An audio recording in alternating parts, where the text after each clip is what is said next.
Get ready for the dictation. Start.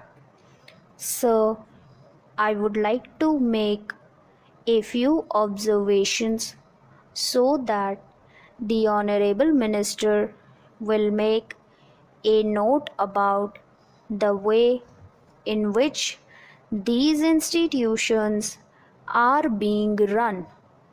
It is a good thing that these institutions have been started, but at the same time, we are suffering from lack of coordination in regard to our technical education. We have certain institutes like the Polytechnic, etc., under the Scientific Research and Cultural Affairs Ministry, and they are run through the state governments. Then there are the engineering colleges under the universities, and thirdly, sir, trade technical education is imparted by the Central Labor Ministry at the state level. In addition to that, the states have certain arrangements of their own for technical education. I feel that there is no effort at coordination, and that leads to a good deal of confusion. Perhaps if there is effort, there are certain difficulties.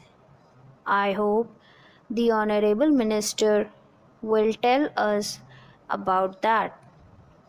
I would also like to suggest that even in these four institutions, as for some time the medium of instruction would be English, for emotional integration, an attempt should be made to take a few students from the neighboring region or other regions on a reciprocal basis.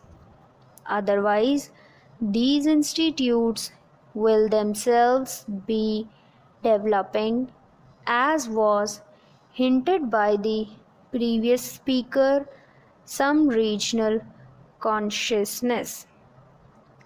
There is great difficulty, sir, with regard to technical personnel for teaching, and I am not aware in what way these institutes will be staffed. Perhaps some foreigners will be brought in, but at the same time, with the arrangements existing at present for taking technical help from different countries, Russia, UK, USA, and Germany, I do not know whether there will be special courses provided in these institutes for the teaching staff from those different countries. What arrangements there are, one does not know.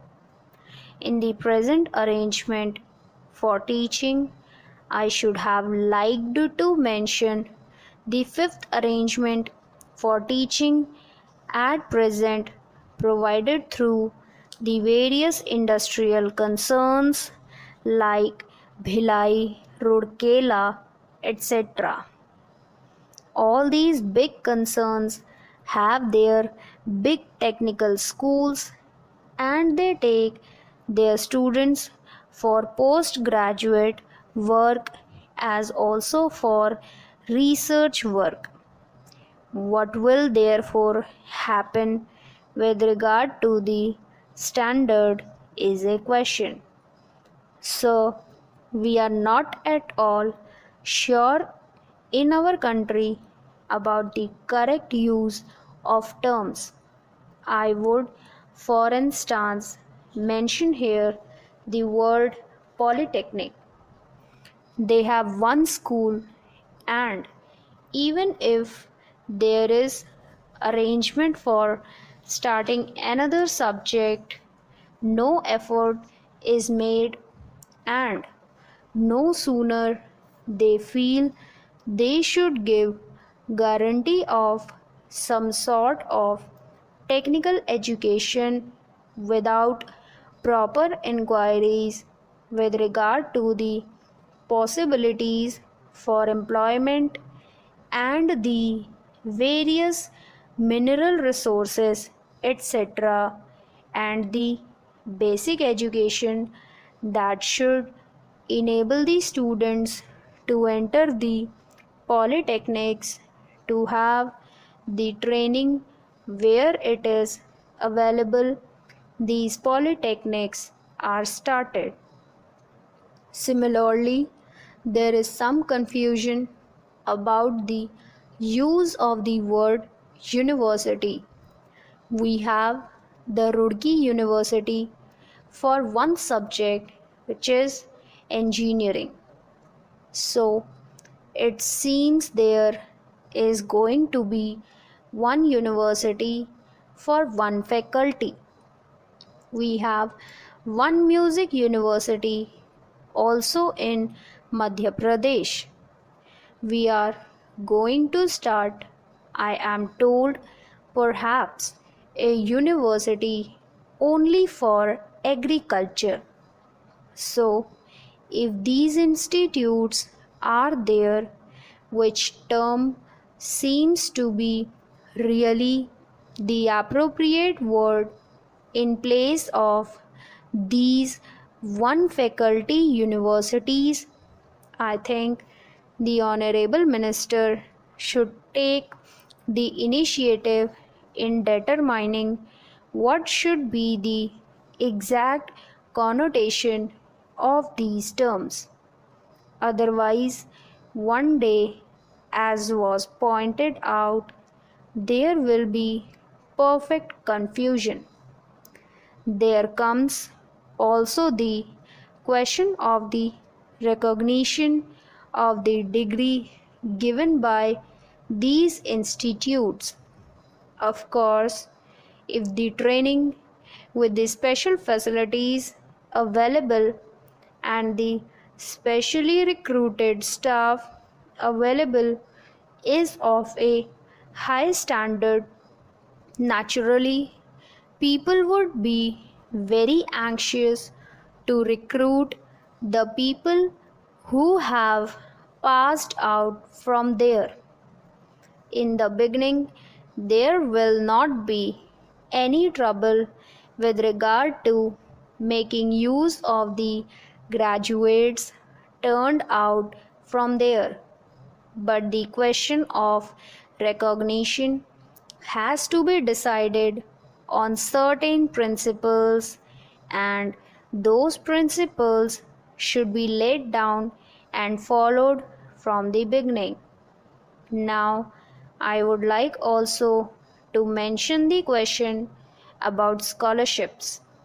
It was pointed out that certain scholarships, especially to the children of the working class, should be given.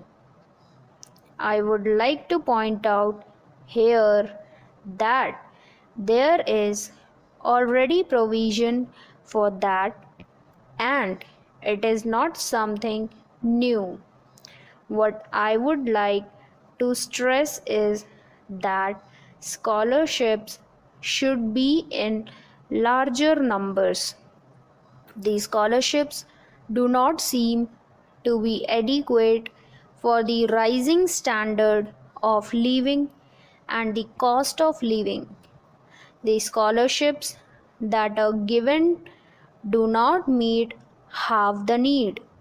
There is yet another matter which the Honorable Minister is the proper person to inquire about, and that is the merit scholarships that are available in different states to students for technical subjects or to other students who pass with very high marks are not given by the states if they read outside the state.